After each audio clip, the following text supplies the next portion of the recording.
So You, there's a you have the box. Yes. there you go. No, it needs to be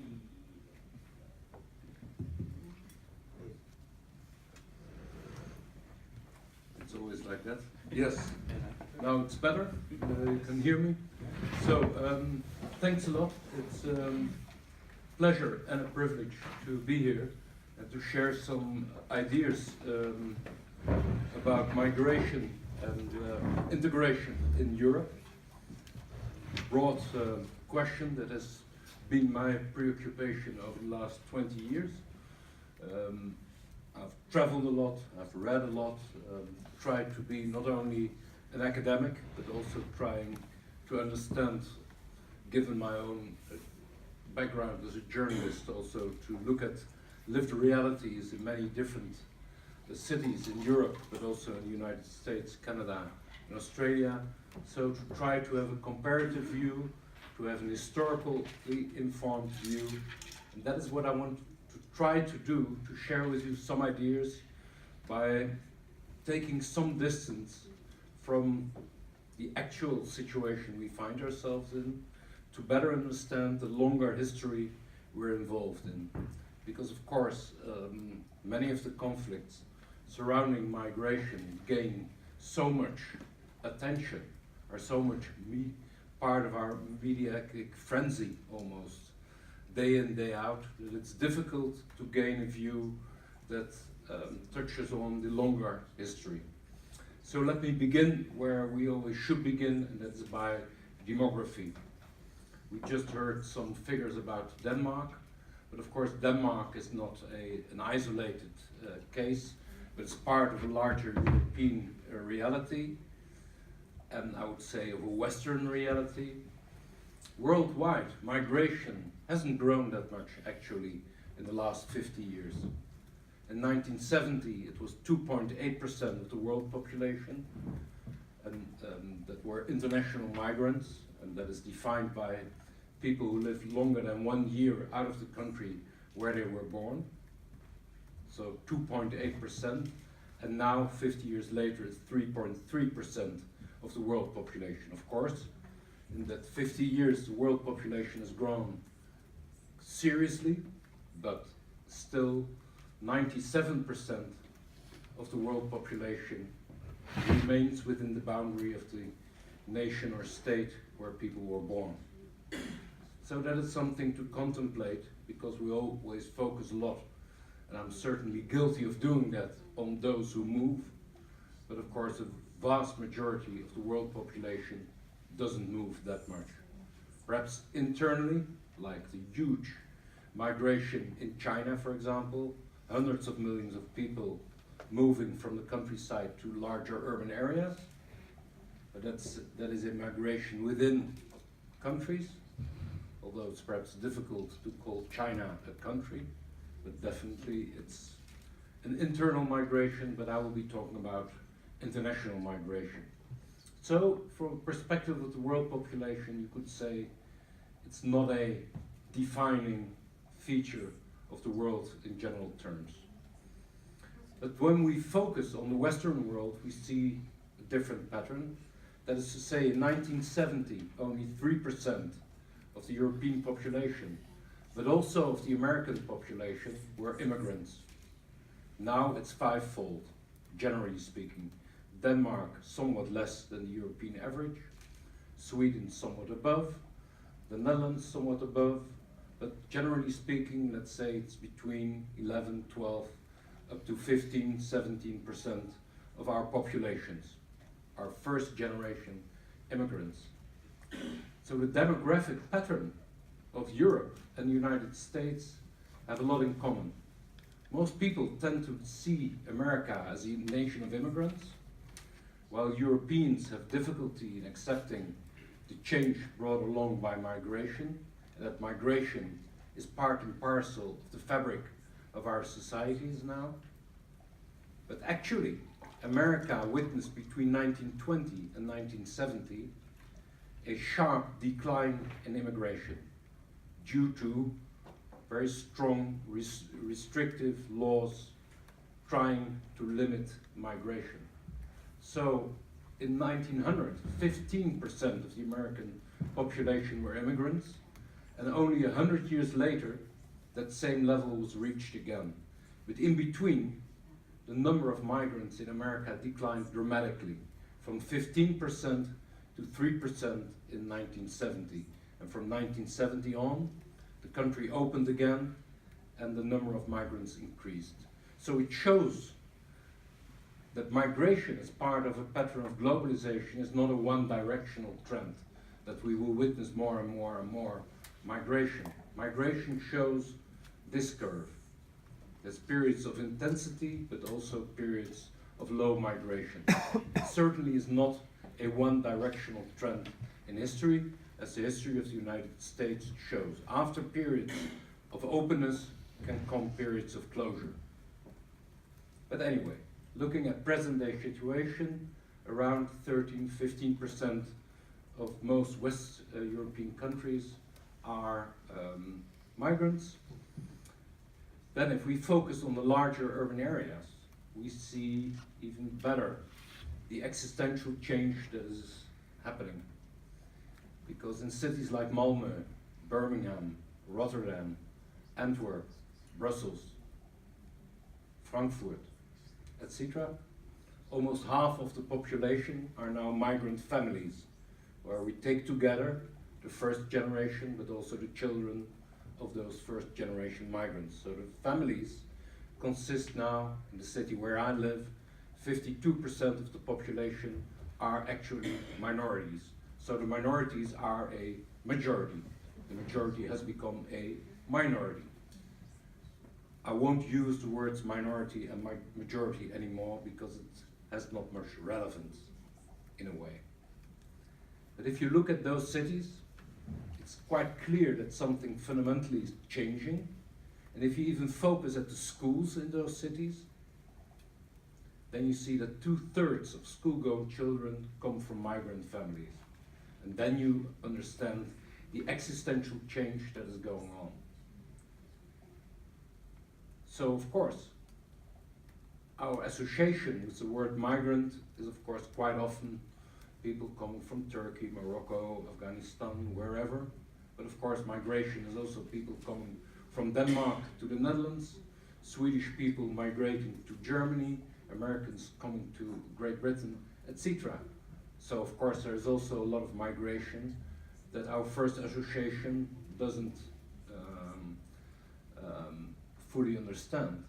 But the diversity of diversity is of course very important to see. The largest migrant groups now in Amsterdam are Germans. So when we talk about migration, we always should remember the diversity, but something new is happening. Because people who say, and it's common in the Netherlands, to say nothing new is happening, migration is of all times. It's simply not true. Migration is of some times and some places, not of all places and of all times. So we have periods of quite substantial migration, but also periods where you see not much migration. But something new is happening, because even if in the city where I'm living, Amsterdam, in the 17th century, half of the city were also migrant families, the geography of that migration was of course very limited. People from Germany, from France, from Portuguese Jews, and then you had basically the geography of that migration. Now today, more than 150 different nationalities live in Western cities, in the larger urban areas. So that is a completely new phenomenon. Never in human history have so many different people, so many different backgrounds, religions, lifestyles, cultures come together in large urban area.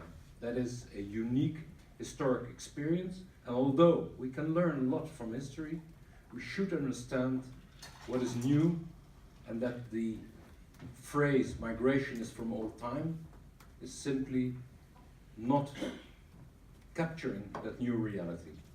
So it is quite understandable that this produces a sense of unease, a sense of where are we, a sense of not feeling at home perhaps, sense of alienation, all those phenomena that come with large-scale migration you can find in history, but definitely also in our time.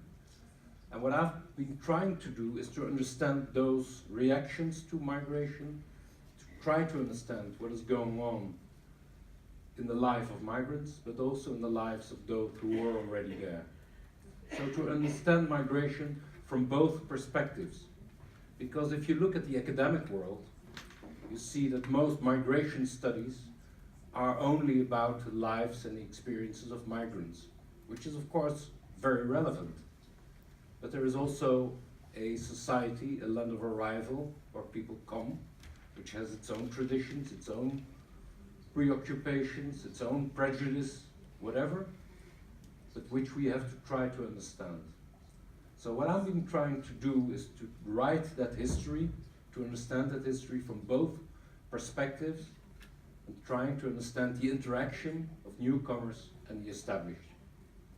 Because if we don't do that, we don't understand the dynamic of societies that are changing through immigration.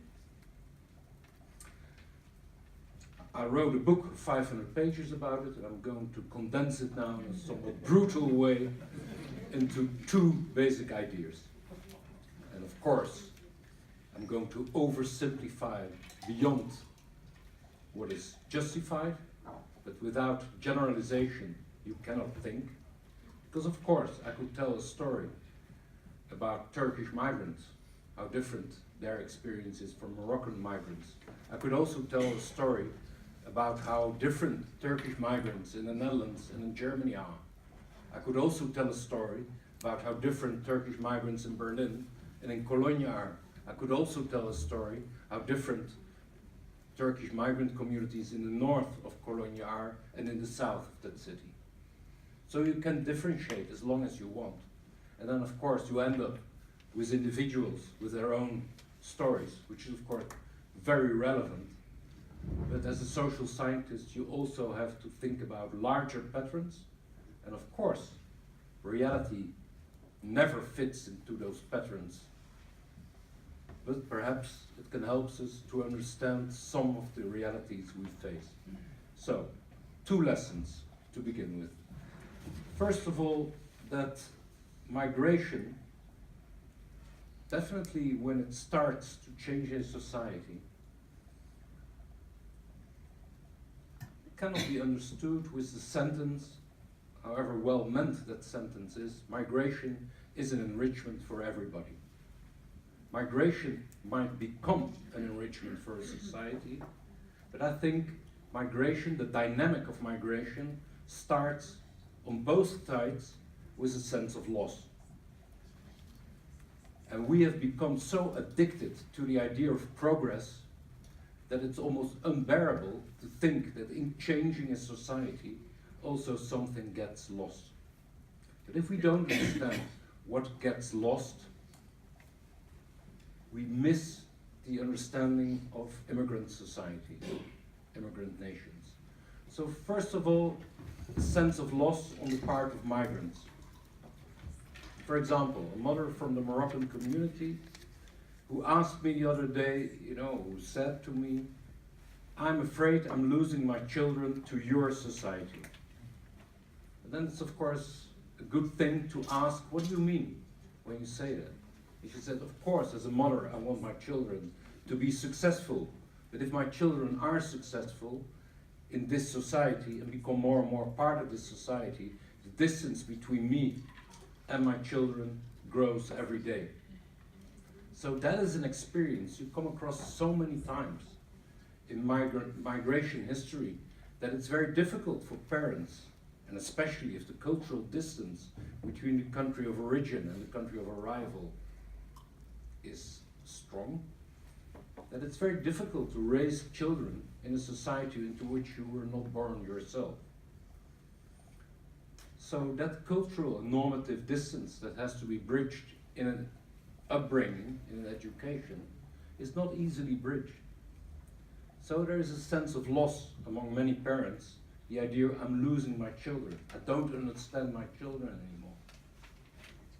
But that is not something new. I came across very interesting studies of the Italian communities in Chicago in 1920, with long descriptions about the status loss of the fathers, and the fathers who had a defined social position in the country of origin, finding themselves on the margins of larger urban areas, often in very vulnerable positions, and not being a role model anymore, not having the authority to speak to their children. And this loss of status and how it affects families, that is something to contemplate. So migration means for many migrants a sense of loss. You lose something that is dear to you, you lose something that is self-evident to you. You lose a language. All migration entails the loss of a language. Because learning to speak a language into which you were not born, which you have to learn at a later age, is always a difficult feat. There's always a distance between what you want to say and what you are able to say. And this sense of disequilibrium, this sense of unease, is of course a loss. Because your ability to communicate, to express yourself, is eroding through a process of migration. I've been living myself, but I don't want to bring my own experiences now into this too much, because it was of course a much milder and less difficult story. But still, I lived for 2 years in Paris when I was 23 years old, and it was difficult to express yourself in a different language. And something gets lost in the translation. And if we don't understand that loss, which is captured beautifully in the title of a book by Kiran Desai, an Indian-American writer, The Heritage of Loss. So, loss. And this loss easily spills over into a conservatism, clinging to traditions that are under siege in the country of arrival. And it's not a normative statement. It's not about what tradition is better than the other. We will speak about that in a moment. It's first of all trying to understand that some family traditions that might be very relevant and productive in the Turkish countryside have no relevance at all in a larger urban area of Birmingham. So those family traditions are unraveling, but also a mixture of culture and religion. So in that sense, we should understand that one of the common experiences in migration history is that migrants are more conservative than the countries they leave behind. Because they take with them the notion, the memories, the traditions of the country that existed at the moment they left. So if you go to visit Dutch migrants in Canada who left the Netherlands in the 1950s or 60s, they speak a very funny Dutch. We don't speak that Dutch anymore. It's a very antique sort of Dutch. They're very civilized. We have emancipated beyond civilization in the Netherlands, as you might know. So, very different. But they have all the memories and the ideas of what the Netherlands was when they migrated, still in their head. So this common experiences, if we don't understand the sense of loss and how that spills over into embracing traditions that are perhaps unraveling, then we don't understand one key feature of migration. Of course, that is generalization, but still, I think it sheds some light on something that is fundamental. And as a mirror image, there is also a sense of loss on the part of the established population. Now, with regard to migrants, we use words like fundamentalism. The Germans have a great word, Integrationsverweigerer, people who refuse to integrate. Whereas I would like to speak about subtle human realities, like a mother being afraid that she loses her child and wants the child to marry into the community at an early age to keep the child as close as possible. You can call it Integrationsverweigerung, but you can also say it's a subtle human reality. And we should also look for other words to describe the reaction of the established populations to migration. I know, we're all fond of words like xenophobia, racism, big words that doesn't explain nothing. Perhaps, if you postpone those words long enough, of course there is racism, like there is fundamentalism, like there is a refusal to integrate. But I would like to postpone, and that is what I've been doing in my writing, as long as possible those words, to come as close as possible to the lived realities of the cities and all those places where migrants arrive and where the established population reacts with a sense of unease or withdrawal. And if we don't use also there words like loss instead of big political words like xenophobia, we miss the basic reality, I think. And that is that also from the part of the established populations, migration might produce a feeling of loss, a sense that a world that is known is changing, that we're losing the grip of our neighborhoods, that what was common is not longer self-evident, that traditions that were embraced by majorities are suddenly questioned, all that. So let me give you two examples of it. When I visited a school in Antwerp, where 80% of the children have a Muslim background, very good school, gymnasium, very good school. And the teachers, they tell me that it has become difficult in the class to talk about evolution, because most children don't accept it. It has become difficult to talk about the Second World War, and especially about the Holocaust, because a lot of children say it never happened, and if it happened, why doesn't it happen again? It has become difficult to talk about Oscar Wilde, a perverse writer, homosexual.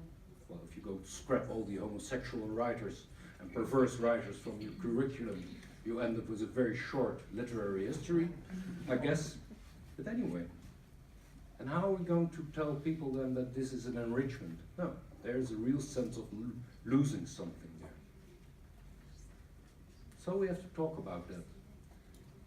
But also a sense of people who say, I moved places, I live still in the same house, that my neighborhood has changed beyond recognition. So if we don't talk about those experiences and try to understand them as precisely as possible, we miss the sense of loss that is also spilling over into discussions about identity. Throughout migration history, you see that large-scale migration triggers discussions about what does it mean to be Dutch, what does it mean to be Danish, what does it mean to be an Australian, what does it mean to be an American. All those discussions, with all the problems they entail, are part and parcel of migration history. And we only can understand the conservative reactions also of established populations when confronted with migration, when we understand also this dimension of loss that is part of a migration history. So that is my first lesson, that if we don't understand and talk about loss or unease, or how difficult it is to witness a change on all sides. So the catchphrase, integration while maintaining your identity, is simply not true. Perhaps it would be, in a normative sense, it would be very helpful if it would be possible to migrate while still remaining the same. And on the other hand, also for the majority society to see a lot of migration but still remaining the same. But of course, the story of migration is a story of change. And all those who say we see integration while maintaining your own identity simply don't understand the sense of loss that is entailed in all migration. Because it's really a painful, difficult experience for most people. Second lesson is that conflict is a sign of integration. Not the failure of integration, but a sign of integration at work. So of course, we live in pacified societies, the Netherlands, Denmark, Germany. There was a culture of conflict avoidance. So we find it very difficult to see the dimension of conflict in the change that is migration for a society. But I haven't come across one example of substantial migration, neither in the United States, nor in Canada, nor in Australia, or in Western Europe, without forms of conflict.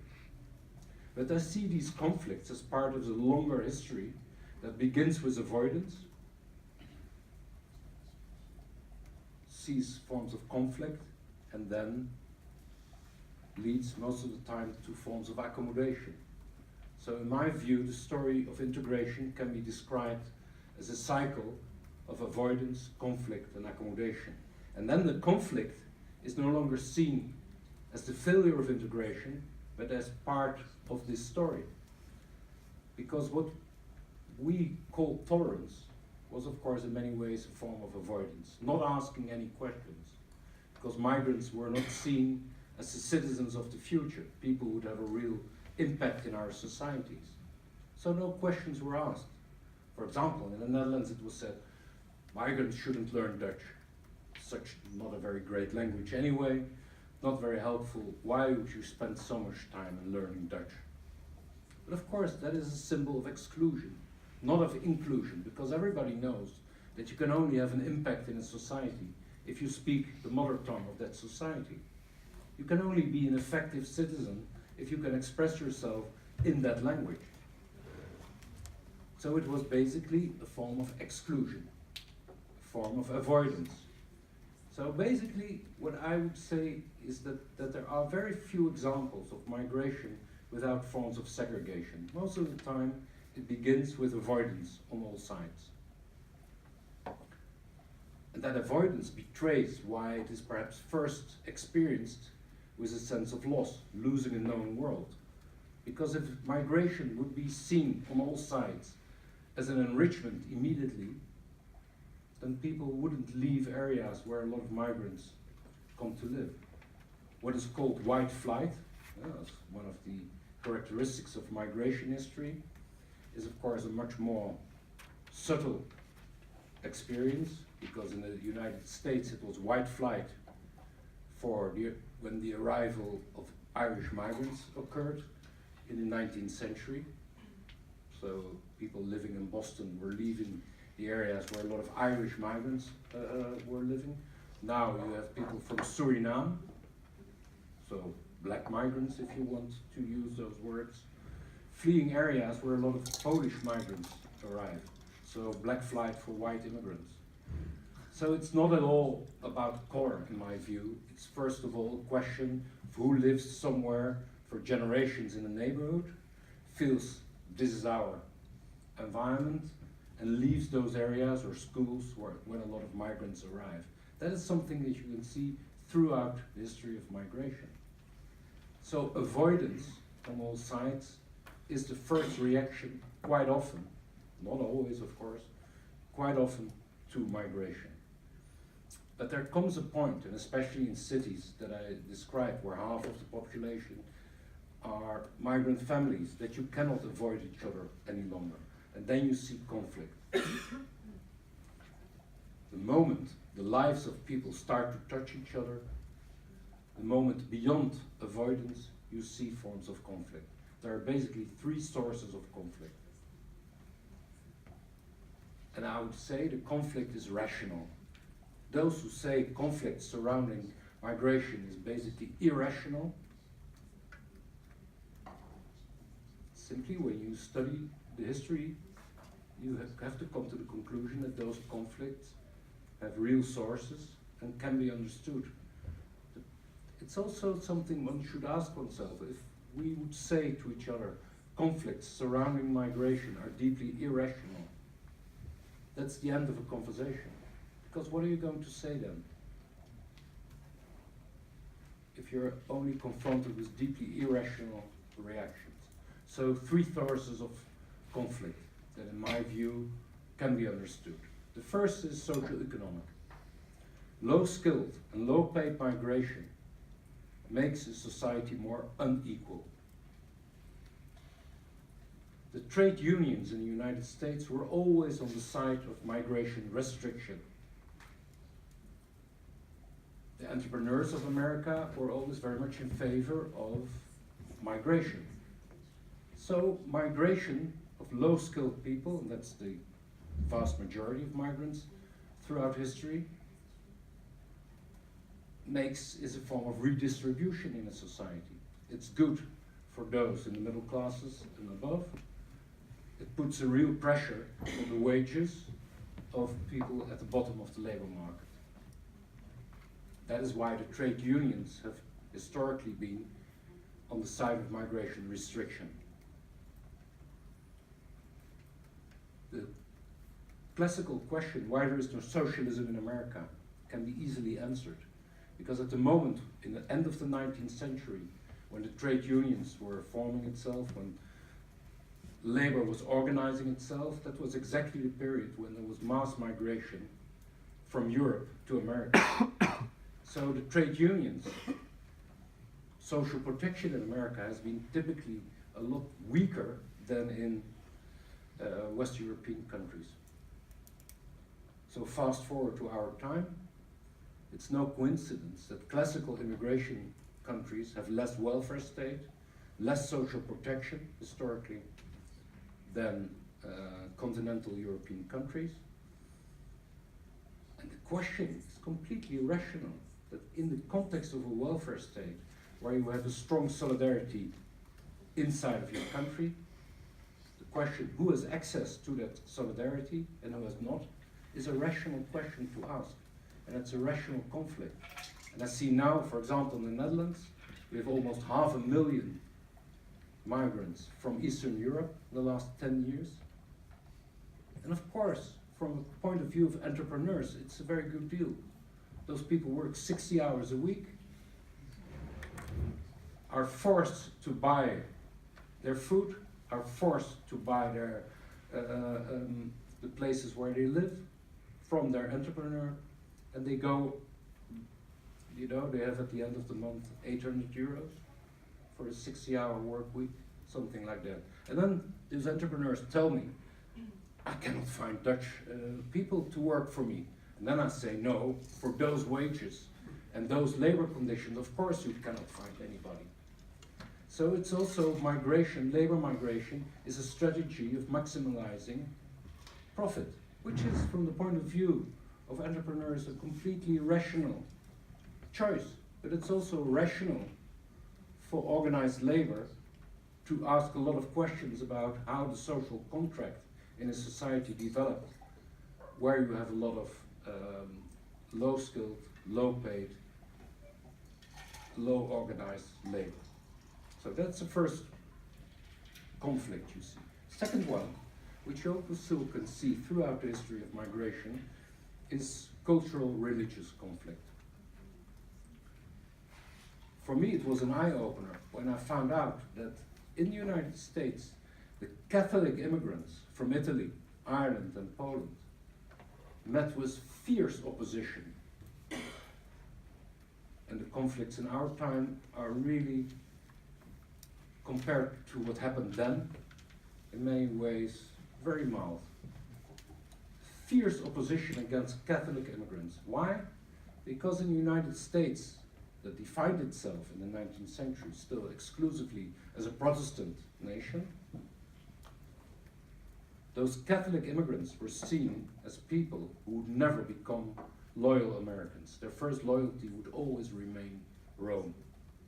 It was seen as a conspiracy of the Vatican to organize this mass migration of Catholics to destroy basically the American Revolution and all that it had gained in terms of liberties and freedoms.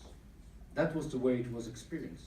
And that is why America turned fiercely anti-immigrant in the 1920s for 50 years. Basically, religious reasons played a huge role. Now fast forward to our time, it's not a coincidence that even when we leave alone terrorism and the threat of violence, that the arrival of a new religion through migration causes conflict. Because the normative distance, and that is not a question of who is right or who is wrong. It's a normative distance between majority societies where quite a few migrants come from, that are quite often quite traditional societies, illiberal society, and then arriving in highly secularized societies of Western Europe. That this entails a normative conflict is completely self-evident, I would say. It would be very astonishing if it wouldn't bring along normative conflict. So I made a study, for example, comparing Amsterdam and Rotterdam, two cities, and when you would ask a simple question like, is it a problem when the teacher in the school is homosexual? 85% of Dutch people would say, the established population or autochthonous population, whatever term you use, would say not a problem. 85% of Surinamese community would say not a problem. Of the community from the Antilles, many other migrant communities, not a problem. And 50% of the Muslim community says yes, that is a real problem. And even if we leave alone the question who's right or wrong, it's simply a normative distance that cannot be easily bridged, and that leads to conflict. And that is a completely rational conflict, because two different ways, or much more different ways, of looking at the world, looking at the meaning of marriage, looking at the relation between men and women, etc., collide. So that is something you can observe throughout the history. And it took a long time in the United States before America reimagined itself as a country inclusive of its Catholic population. And it also took a long time before the Catholic population of America could reimagine itself, because they came from countries where it were 100% Catholic, could reimagine themselves as being part of a living culture of religious freedom. Third element of conflict is, of course, that through migration, international conflict becomes domestic conflict, and the other way around. Now, I don't have to explain that in Denmark. The cartoon affair is probably very much on your mind still. So that shows how domestic conflict can become an international conflict, but the other way around is also quite clear. People going to Syria, returning, Gulen, the whole question in Turkey ending up in schools in Amsterdam, in all places in Europe. So those phenomena we know from the history of migration as well, because the German Americans in 1900 were the largest migrant community in Germany, in the United States, and as long as the United States remained outside of the First World War, there was no problem. But once the United States became part of the First World War, a huge conflict of loyalty emerged in those communities, and Wilson, the later president who founded also the League of Nations, said in a speech, there's no such thing as a German American. Either you're German or you're an American. And we all know the story, and if we don't know, we should know the story of what happened to the Japanese Americans during the Second World War. After Pearl Harbor, their loyalty was deeply distrusted, and they were all put without any form of process into camps during the whole Second World War. That is the history of migration, and that is why it's such a complicated story, and that there is so much conflict in this story, because it's not an isolated phenomenon, but huge migration communities in your society link with international conflict. And also that is not a question who is right or wrong, simply something that can be observed. It would be very strange if people in the Turkish community would not be touched by what is going on in Turkey. Now the question remains, after those two lessons, so I've tried to say something about demography, then I've said something about loss as part of this change that occurs in migration societies. Then I tried to say something about the role of conflict. And I see non-violent conflict as the beginning of integration. Not as the failure, but as the beginning of integration. Societies change through conflict. Every manager of an enterprise knows what conflict management is, but our politicians, but also our intellectuals, have great difficulty in accepting that such a fundamental change, and migration is a fundamental change, that it goes hand in hand with conflict. That we should learn to read those conflicts as part of a story of integration. So then what could be accommodation? Two things in my view. What we need, first of all, is an immigration policy. We have been, in a country like the Netherlands, but I'm sure also in Denmark or in Britain or in France, we've been discussing for 20 years integration, something that is very difficult to achieve through governmental action, because it refers to the subtle interactions between people, it refers to views people have about family life, it refers to many things that are either the intimate life of human beings or the way people interact in a neighborhood or in a school. Very difficult to influence through governmental action. And we have not been discussing immigration, which is far easier to influence. So what we need is to do basically what Canada has been doing.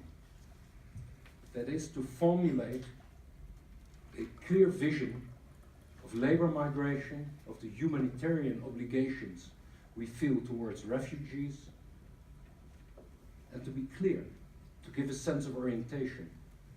Because if you look at earlier processes of globalization, you might notice that the most open societies are the societies that bring most protection to their population. You cannot remain an open society without a sense of protection.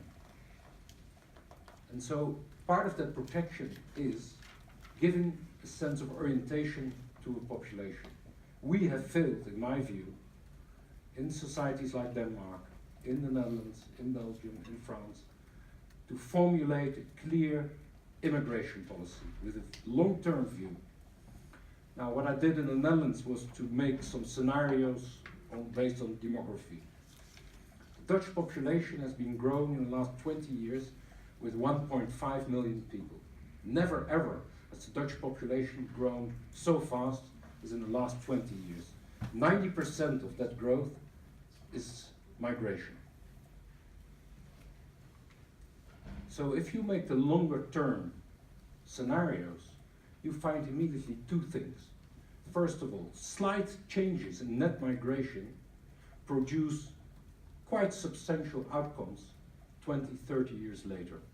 So in the Netherlands, 20,000 more or less net migration is 40 years later 1.2 million people more in your society or less. So when people say, migration is beyond control, it isn't, because small changes in net migration can have huge consequences.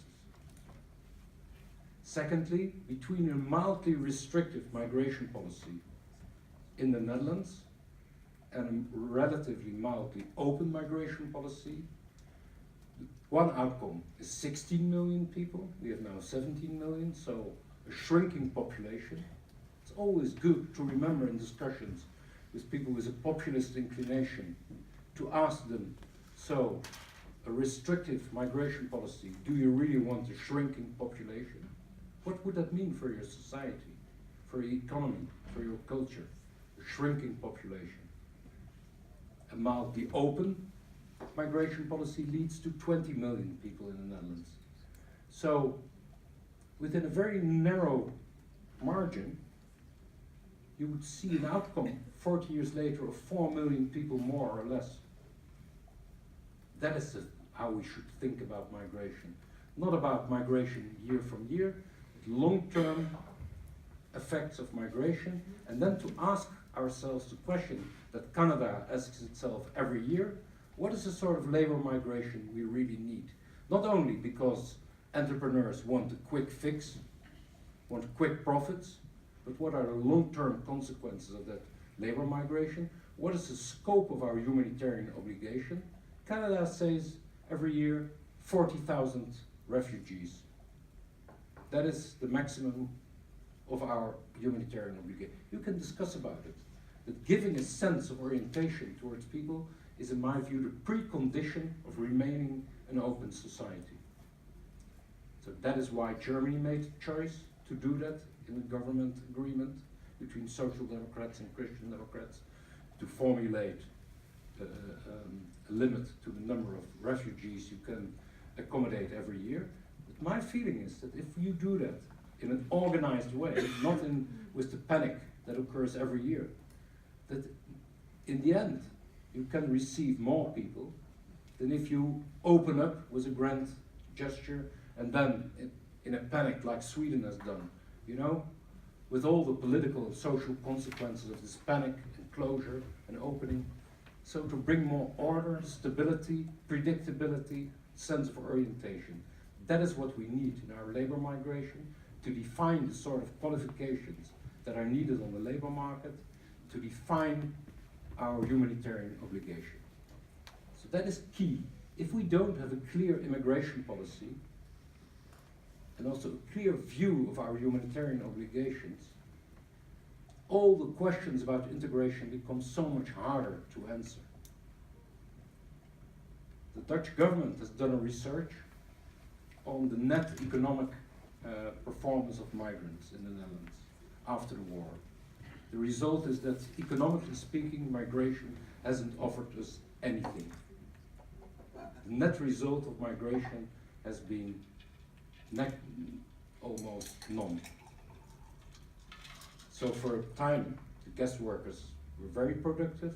After that, many became unemployed, dependent on social security. Not at all a question of who's to blame, but simply to observe it. So the legitimacy of labor migration, of course, derives from a clear idea about what migrants could contribute. Of course, first of all, to improve their own lives and that of their children, but also of the receiving society. We need a clear vision there. So then, what is, and there I conclude, what is then accommodation when we talk about integration? For me, the question is, in the end, not that complicated to answer.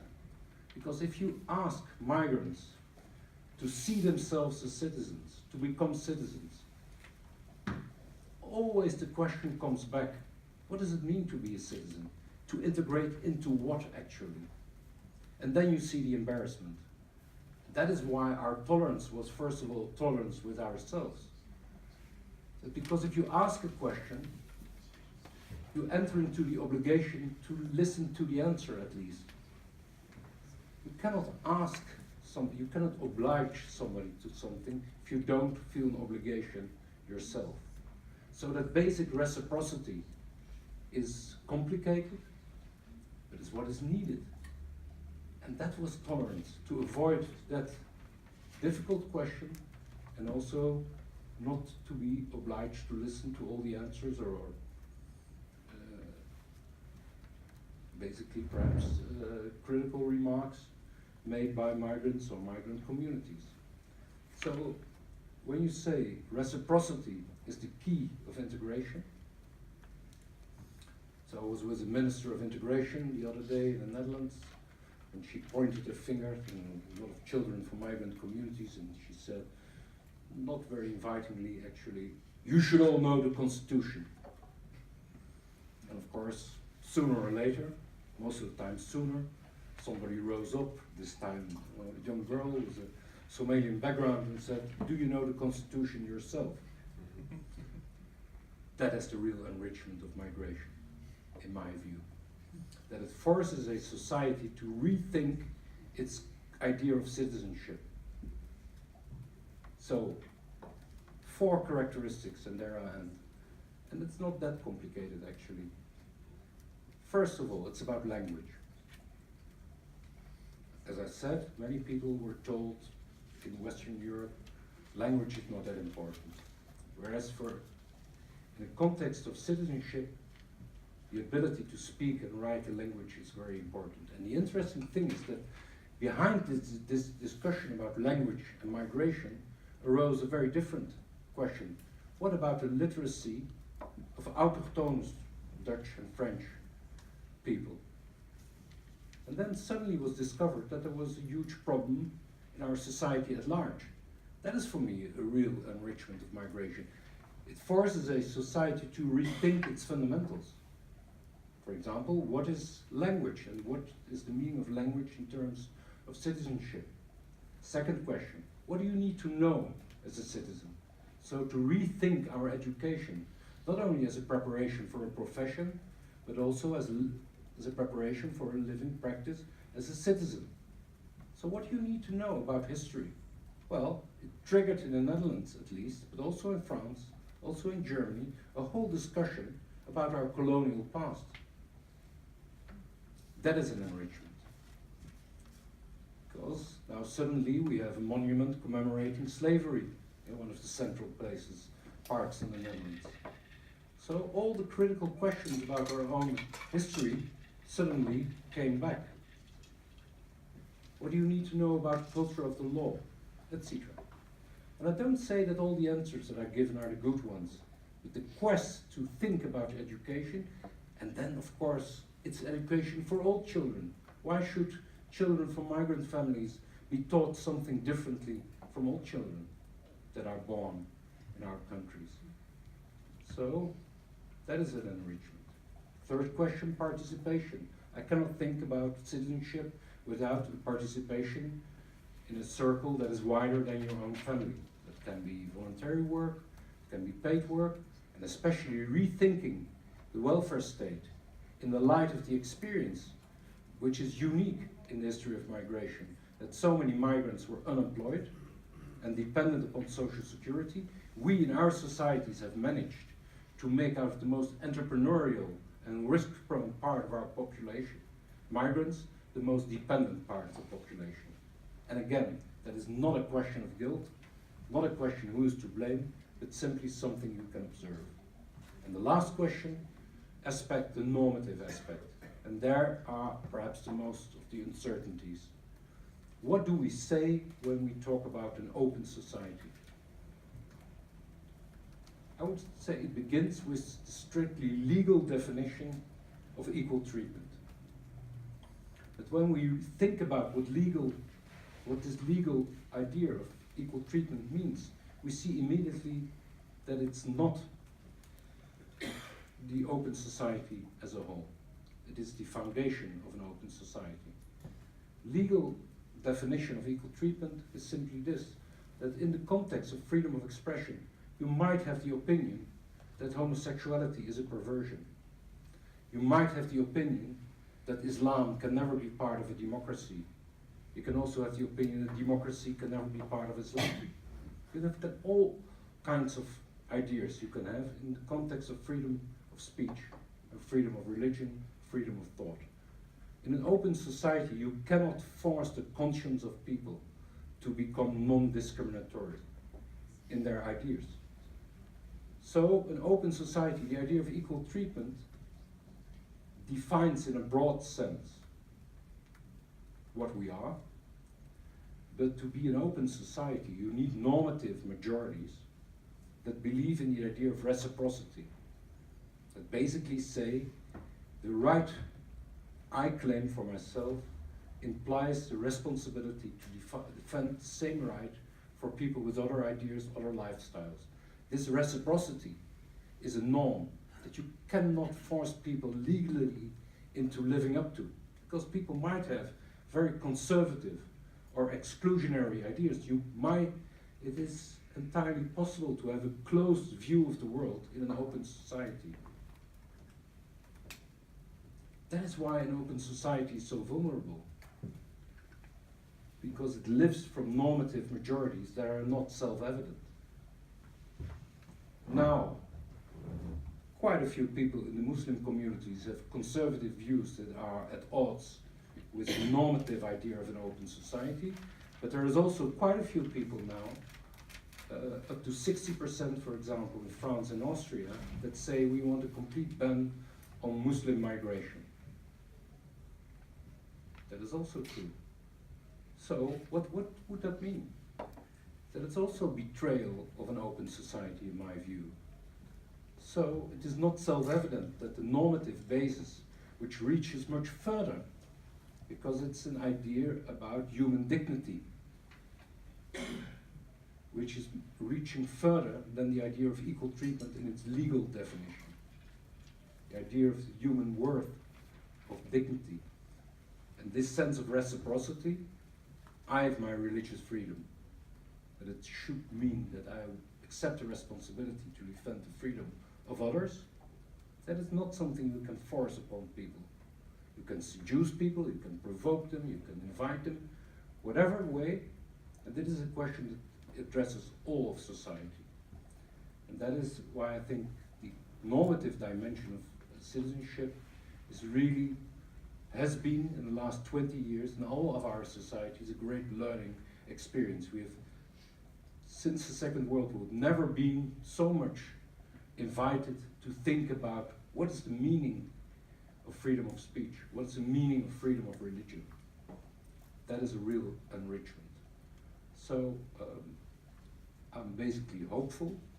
I see the complexity of this change, but in the end I think it is an invitation for a society to rethink its freedoms, to rethink what it means to be a citizen, not as an abstraction, but as a lived reality. You cannot ask people to integrate in a society otherwise than to integrate into the ideal of that society. So yes, in countries like the Netherlands and Denmark, we have a lot of shortcomings. We cannot say that we embody equal treatment. We cannot say that we embody the idea of reciprocity. So my idea of integration is that you integrate all, have the challenge to integrate into the ideals, the normative ideals that give room for many people. The diversity is an empty word in the end if it doesn't clearly define the normative aspect of an open society. That we're all different, I'm sure. The question is, how can we live with all our differences in a peaceful and productive way? What do we need to have in common to be able to disagree peacefully and productively? That is a question that is avoided by those who cling to the notion of diversity, because diversity embraces also fanaticism, illiteracy, everything.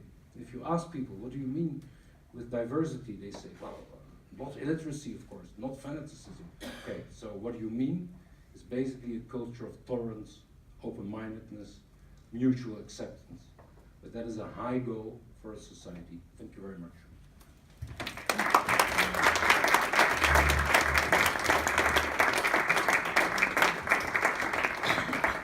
Thank you so much, Paul Scheffer. Now we will have, you can go back to your sheet. We will have time for questions and discussions also. But so you can start to think, about what does that mean for us in our context. But first we will have Niels Nyman Eriksen, who will give a perspective to also, bring our minds and thoughts into our context. Well, thank you very much, Professor Paul Scheffer, for this very thought-provoking presentation. There's nothing more practical than a good theory. And I think you've given us a theory that is really applicable, both on a societal level, but also I think in terms of the issues that we are discussing at this conference about church and migrants. So on a societal level, using the distinction or the kind of progression you described between avoidance, conflict, and accommodation, my feeling is that in our society we are perhaps getting near to the conflict level, kind of. We've had times where we've been able to live in each our own world, and now we are realizing as a society that there are real issues that we have to grapple with. I mean, are we going to accept that there should be a division between the times where women and men have access to this public swimming pool? Is one example from Copenhagen, and lots of other things that are potentially conflictual. Now, if we turn to the church, the Lutheran Evangelical-Lutheran Church in Denmark, the Danish national church, then I'm not sure we've reached that point. I think we are perhaps not exactly on the stage of avoidance, but we are perhaps on a stage of politeness or niceness to people of other faith, whether within the Christian community or of other religious traditions. We are not forced together in the same way as we are in the schools or the swimming pools. And it has been much easier to say, well, we accept difference, this is where we stand, you're always welcome to our church, kind of. But I think there is also this growing realization that if nothing happens, then the Danish church will be a mono-ethnic church in a multi-ethnic society. And that is not something we want to see happening. And also, we do feel that we have an obligation to society to contribute in that process of integration. I guess I have two questions to you relating to this, more specific questions that we are dealing with at this conference.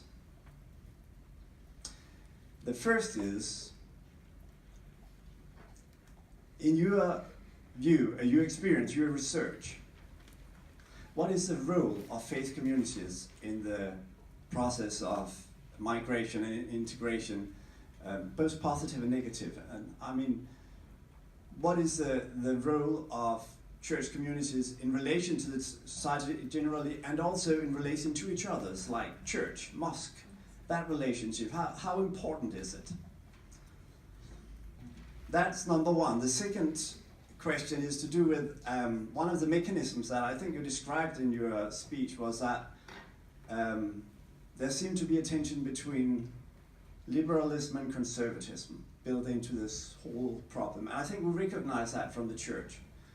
It is there already in a way in terms of theology, and it becomes more complex and more, what should I say, imposing perhaps with the migration thing, because most of the migrants in our migrant churches or in Muslim communities and others, they are generally more conservative. So I'm not talking about the extremist radicals kind of thing, but just about kind of mainstream conservative and mainstream liberal, and that kind of mechanisms in the religious societies. Do you have any thoughts to share on those mechanisms and how they develop over the process of history? Very easy questions. No, they touch upon, I think, quite fundamental aspects. First of all, the role of religion. It is, of course, an invitation to many things cross my mind. But first of all, I would say, when we talk about integration, we need a strong civic society. And that is perhaps because we expect so much from our governments, from our states, from our city governments, that the whole challenge of integration, which was in the history of migration quite often taken up by civic society and not by governments, is now delegated to the government. But it cannot be delegated to a government. So trade unions, churches, schools, many levels are far more important for the daily work, the ongoing work of living together, finding ways to communicate, than governmental action. So that is where I should begin, by praising and singing the praise of civic society, and at the same time seeing how weak it has become in many of our societies. So what I see, for example, in the Netherlands or Belgium or in Britain, the weakness of the trade unions when it comes to this question. What would be more self-evident than all those labor migrants being organized and brought together by trade unions, but they're not very active and not very substantial in this field. And so the same could be said about many churches. I would say they have a huge responsibility and a huge possibility to reach across divisions, because to begin with people with the same faith, there are many migrants with a Christian background. Of course, it should almost be self-evident that a church would open to them and would have feel a very specific responsibility to welcome them and to organize a lot of things together. The more difficult question, perhaps, is how to relate to people with other traditions. And there I see something repeating itself from the American history, because the Catholic immigrants were very conservative, and they were clashing with rather liberal Protestant elites in Boston. So, for example, majority of Catholic immigrants were against abolishing slavery. So there were a lot of normative conflicts in America between a rather conservative religious communities from migrants and more liberal, a bit secularized traditions in the country of arrival. So that is exactly the difficulty I think we see. And there I would say, yes, we have to defend, first of all, the right of people to be conservative, even when it entails many views of the world that are felt to be deeply offensive and problematic.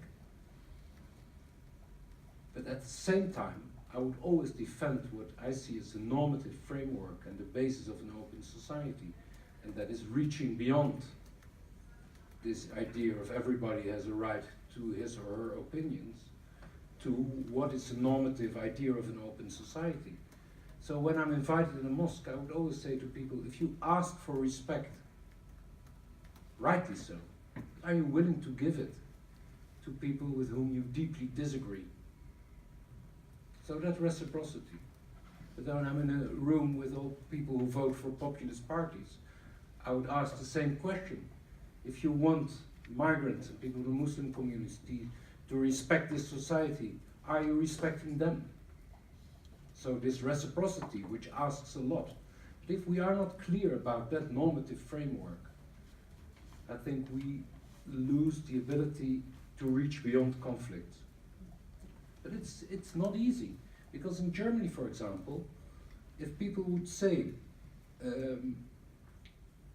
from the Muslim communities, and it has happened, why is there a cross hanging in a public school? And then the answer was, yes, it's our tradition. We are a Christian country. But people say then, yes, but you are confronting us all the time with a separation of state and church. And if this is so immensely important in your view for religious pluralism and religious freedom and religious pacification, but you cannot confront people with a norm that you're not willing to live up to yourself. So I would think it is rather difficult to have a state church as a principle and then to debate about the principles of religious freedom and religious pluralism. Now I know that beyond the legal framework, of course, the lived reality in Denmark or in Norway or in Great Britain, all highly different, but still, normative question, and there is a sense of loss also. Yes, you cannot hang a cross in a public school if you want to live up to the secular ideal of the separation of state and church. You cannot do that. The European Court has ruled that in Italy, you cannot hang in the courtroom a crucifix. You cannot do that.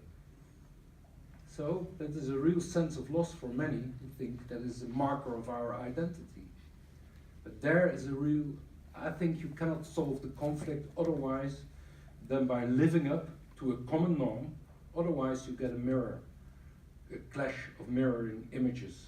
Because if the receiving society would say, this is our tradition, then others can say, yes, but we have also our traditions. There is no norm anymore from which you can confront people on all sides. So the norm of religious freedom, with all that it entails, has a very strong normative impact. So yes, that is how difficult it is. But I would say, I would defend conservatism. I would not identify conservatism with radicalization, because conservatism and radicalization are really different things, although radical views might derive from conservative views. For example, that in Paris, nightlife was chosen as an object of a terrorist attack has of course a lot to do with normative views that are much broader in the Muslim communities. That Jewish sites were attacked has of course a lot to do with forms of anti-Semitism. So yes, radicalization might derive some views from conservative or fundamentalist views, but still the right to be conservative, to reject modernity, is in my view constitutive right in an open society. But it's absolutely clear that when there are not substantial majorities on all sides that embrace the ideal of an open society as an idea of reciprocity, as a normative ideal about the human dignity of all, then it becomes very difficult. And so you don't need to change any letter in the law to become a very different society. For example, if majorities in the Netherlands would really think Muslims have no place in this society, we don't have to change one letter in the law to be no longer, in my view, an open society, if majorities would really think that. So that is how I see liberalism and conservatism. And the strange thing is, of course, that we do in our education and governmental communication, all the time we're reinforcing a liberal view. So there's all governmental campaigns, women should continue their education beyond the age where you are required, until which you are required to learn, to go to school. But why are we doing that? What is our right as a society to do with the taxpayers' money of everybody, also including those who have very different views of the future of women, the role of women in a society? What is the legitimacy of using taxpayers' money to promote a specific lifestyle? Well, I think the legitimacy of that choice is that it is, in my view, comes closer to the ideal of an open society, that view of the equality of men and women. But it's not a view you can force upon people. But we do that in our education. Read all the books on civic education. They're all infused with this idea of equality and human dignity, etc. So that is a very specific choice of liberalism that is in contrast with more conservative views. And I think we should continue to do that, while at the same time acknowledging that there are people who are not willing to live up to that idea and to defend their right from being different. Thank you. Now the floor is open, basically. So you're welcome to ask questions. Yes, and I'll try to respond somewhat shorter. Yes, and also to think about what does that mean. We can have a political discussion about Danish society. The main issue we would like to discuss here is what does that actually mean for us as a church. Church internally, church in relation to society, and what is our role. That's one.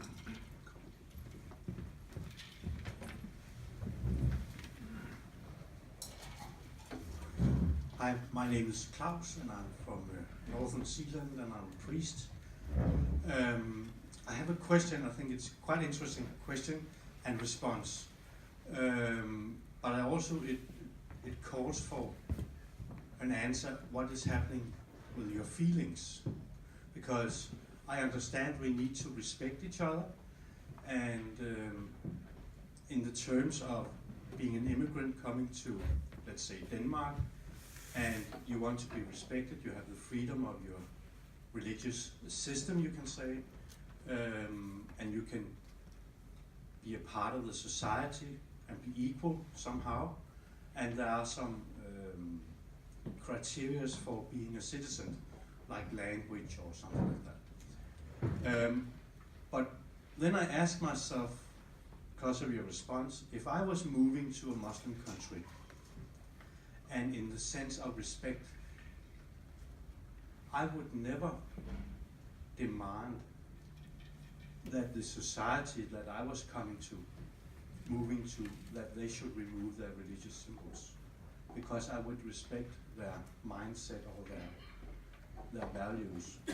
Then I thought, okay, let's say in 30 years or 40 years, when my grandchildren would become a part of the society, and they should see themselves as participants or citizens, as equals, then they would be a part of the, what you can say, the valued or the value-setting society.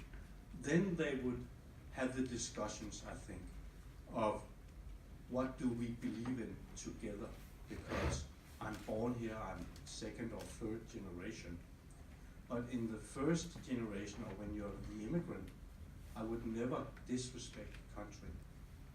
So I got into that reflection when you responded. What could you say about that? Yeah. First of all, that I would never compare a country that doesn't have freedom of religion with countries that do have freedom of religion. So that would be my starting point. I would never respect a country that would be opposed in many ways to basic human rights. So the chance of me migrating to Saudi Arabia is not that strong actually. But if I would live there, I would still maintain some of my basic ideas about what an open society should be. So in that sense, I would not be willing to respect choices that are deeply illiberal. So that is where I will begin. But I think and you're right in saying that, of course, generational change makes a difference. So first generation of migrants is often, you could describe them as a generation of avoidance. Having learned you shouldn't be too much catching attention, do your work, and they are a bit, reluctant to be in the public space and to raise their voice. I made a documentary film and we discovered that all the footage in 6 European countries of migrants before the 1970s was almost all the migrants were filmed, but they were not speaking.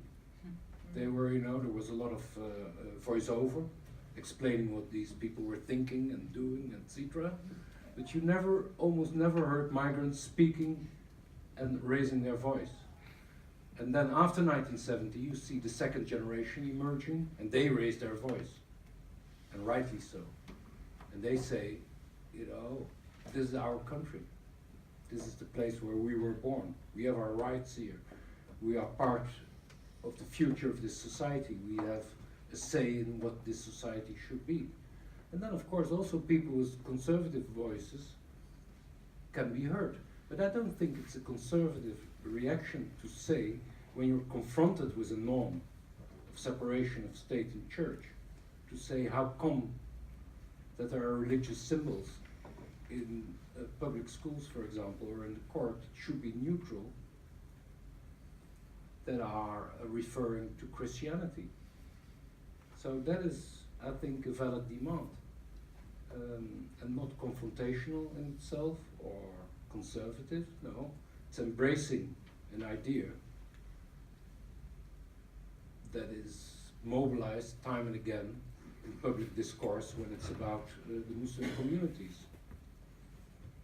So that search for common ground, from common normative views, is quite important. And that is why it provokes prejudice on all sides, because it asks people to reach beyond their traditions and to confront those traditions with common norms of religious freedom, for example. Well, easier said than done, that is for sure. But I cannot think of another way to go in the long run. And I think it can be an improvement for a society, because perhaps you come closer to this ideal of religious freedom. Yes, another question from here or comment? Thank you. My name is Masoud Frouz and I'm priest here in Fyn. Thank you very much for the first part of your lecture here. I am very happy that you say you don't respect a country like Saudi Arabia, or therefore you don't want to move over there. But the problem in my eyes, and I ask you, maybe you have the right answer. In my eyes, the problem is not human beings. I mean, Arabs, Turkish, Iranian. The problem is the ideas. It means you don't move to Saudi Arabia, and it is very fine. I don't move to Saudi Arabia. But now Saudi Arabian ideas is moving to our countries. And is it an illusion? Illusion. Yeah, illusion. Because if we are going to have that ideas in our country and still give them the same rights that they don't give to us and to our ideas, what is going to happen in future? I just ask. Thank you.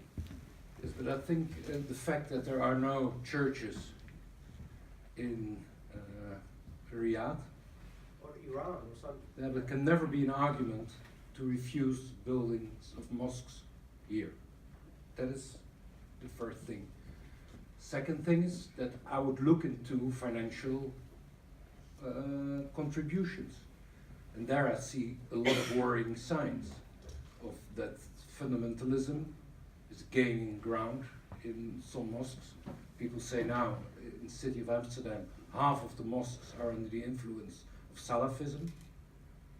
Well, that is a worrying sign indeed. And so, looking into far more closely the financing of mosques is, in my view, completely legitimate to defend an open society. So I would look into that, but I would never adopt the norms of others to judge my own society. So the fact that there is no religious freedom elsewhere, for example in Saudi Arabia, can never be an argument, you know, to say we're going not to give them the rights because they refuse the Christians the right over there. No, we aspire to a higher ideal, I would say, as an open society. But yes, there is a huge problem in my view with the financing of mosques, and I think a lot of influence is being simply bought by Qataris and others far more aware of it than I were probably. But yes, that is something you cannot accept because it's yeah, it happens. But there is a growing awareness, I think, also within the Muslim communities, because there is growing resistance also on the part of some at least to this kind of influence. And you could also start by educating imams in your own country to prevent constant, arrival of people that are preaching something that's deeply not only offensive to liberal views, but also worrying from a point of view of security, public security. But there is a fine line there between conservatism and radicalism, between religious freedom and public security. And I would perhaps err more on the side of security than on the side of freedom. But we can discuss that at length. Thanks. There's a comment over here. Well, question, you talked about the Canadian model of regulated migration, Yeah. and in fact that's what we're doing in European countries now. How do you see that in relation to the number of those who want to migrate, like from Africa, and what are we to expect? Is it just to say, well, bad luck, we only needed X numbers, so all the rest, you're gonna die wherever? How, yeah, you get the question. You keep on smiling, but you say, of course, atrocious things. First of all, that's not what we're doing in Europe, the Canadian model. Not at all. No. Because we are leaving it to individual companies or sectors to define the scope of our labor migration, which is, in my view, erroneous, because it's only one interest. It's like saying the future of our rule of law is delegated to lawyers. You would say, well, we have public prosecutors and we have judges, and you know, different interests are confronted. We're not doing that in our labor migration. We're not setting any targets. So that is first observation. Secondly, also with regard to refugees and the scope of our humanitarian obligation, we have very ambiguous answers. We could give better defined answers in my view. Africa. Well, we should start with the causes of migration to think about those. The demography of Africa, more than 1 billion people in the next 30 years that will be born, especially in the poorest parts of Africa. The effects of climate change, the huge divide between North and South in terms of wealth and development, the political crisis, etc. So the push factors for migration will be there.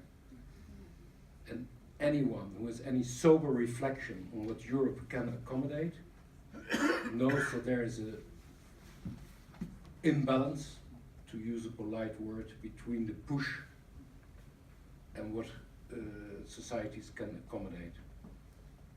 So, in my view, you cannot have a clearly defined migration policy without having a view on how this gap between North and South should be addressed.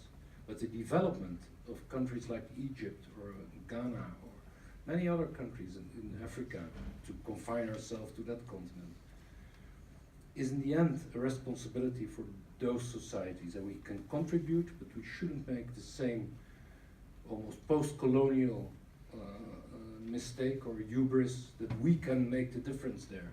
No, we've tried that, in many ways completely erroneous, with all the huge consequences and dramatic consequences that has. So I think the middle classes in those societies have a responsibility. We can add something to that, we can help, we can do far more than we do, but we cannot solve the problems of Africa. Neither is, for example, the demography of Africa is not let's say, a late effect of colonial rule. Civil wars in Africa or religious strife sometimes has to do with borders that were drawn in the colonial era, but quite often not. The greed and the corruption of elites in Africa is not simply an effect of colonial rule. There have been colonized countries that have thrived enormously after decolonization, others haven't. So to speak out of a sense of guilt only is, in my view, not the best way to understand what the scope of our responsibility is. But it's self-evident for me that a defined migration policy goes hand in hand with the awareness that we have to do far more in terms of thinking about the future of Africa. The future of Africa is key to the future of Europe. Thank you. So we are moving towards a close, but I have two more people, and so if you can make it fairly short. Thank you. My name is Johan Hermann Rump. You have spoken about religious freedom as if it was the only European modern value that we should share with our newcomers. But in fact, in the Danish Constitution, not only that right is mentioned, the religious freedom, but also that right is that we do not have a religious equality in Denmark. The Danish National Church, as our majority church, has a special place in our constitution, and I'm remembered even to have read that European court decision was also to recognize that even in Spain, where they have a Catholic majority church, which is not a state church, but still regarded as such because of the population, they are entitled to special rights that the Protestants are not. I'm sure something is quite similar in the Netherlands, though I'm not updated on your constitution. But to say this shortly, the only modern day European right is not only religious freedom, but also that we do not have religious equality according to our constitution. This is a right and a knowledge that newcomers have to face before they are going to our country, I think. Yeah. I would be critical of that assertion, because there is between religious freedom and religious equality, is in my view, there is a clear connection. And if there isn't a clear connection, there should be a connection, because you cannot have different treatment of different religious traditions in the end if you abide by the idea of the separation of state and church. Now I know there's a different tradition here, but I think in the end it will be problematic to convince people with a Muslim background, for example, or other religious traditions, to abide by a constitution that doesn't grant them the same rights. So there I think there is really a normative conflict, which it's not easy to answer, because I can also see the value of this tradition here and what it means for Denmark and for the idea of what Denmark is. But in the end, I think you cannot escape the conclusion that the separation of state and church is the only normative framework in which you can, in a convincing way, integrate other religious traditions. So I think religious equality, but also non-religious equality, equality of worldviews and traditions, is key to my understanding of an open society.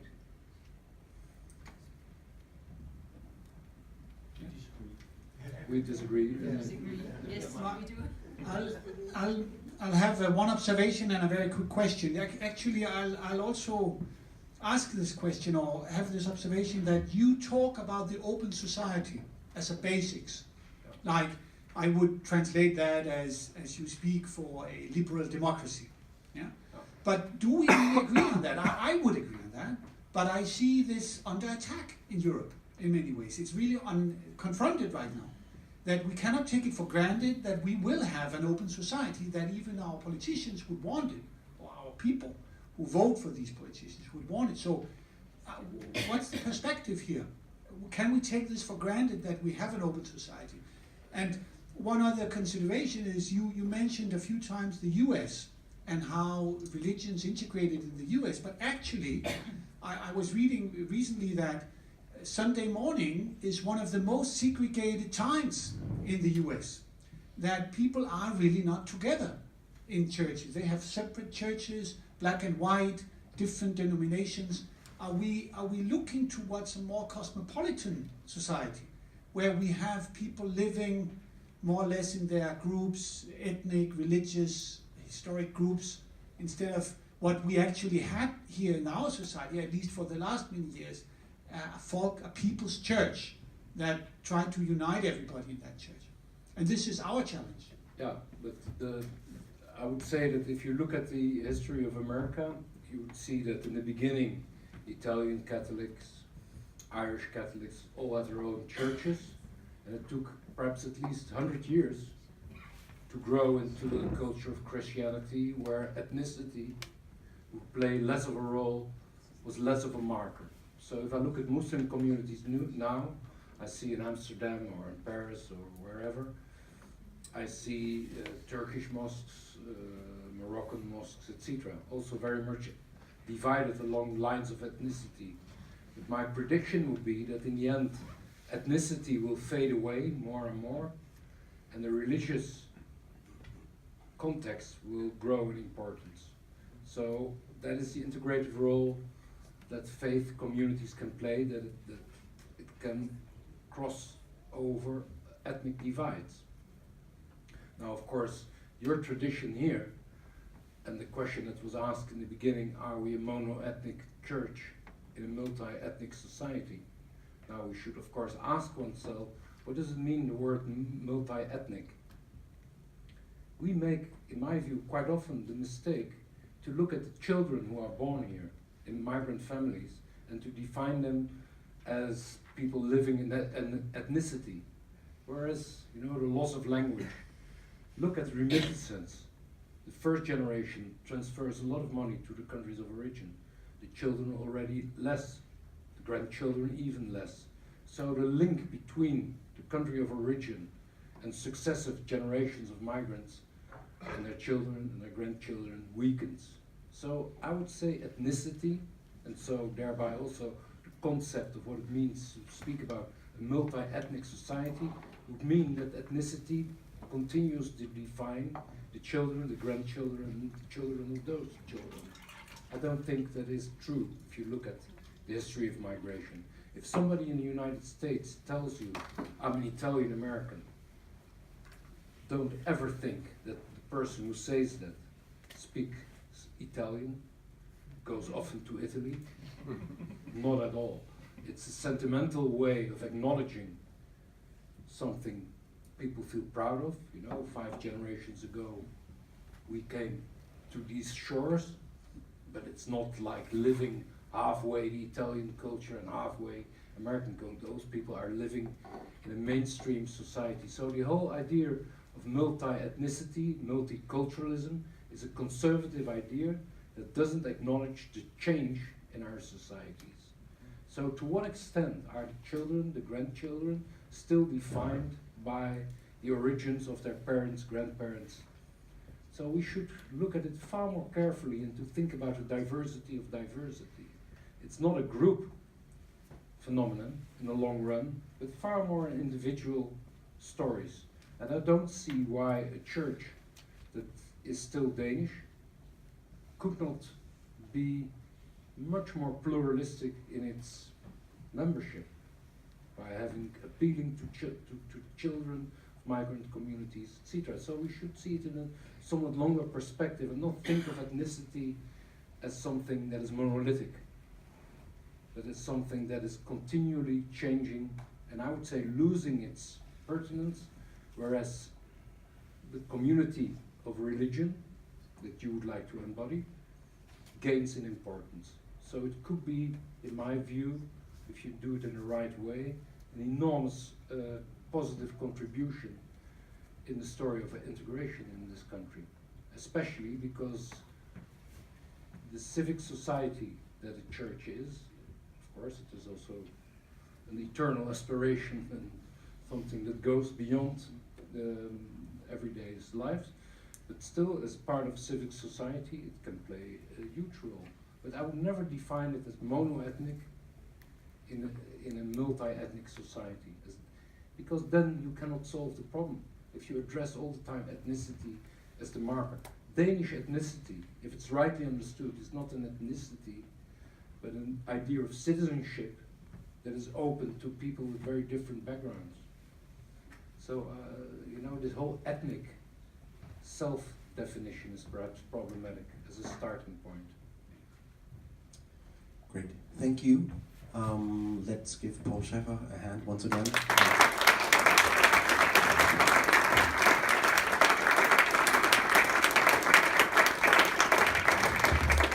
Thank you so much, and you will be leaving in some time, but maybe in the break there will be time to also continue the discussions. And in the afternoon or after coffee, we'll have even more time to talk about also what does that mean when we talk about the 250 plus what we call migrant churches.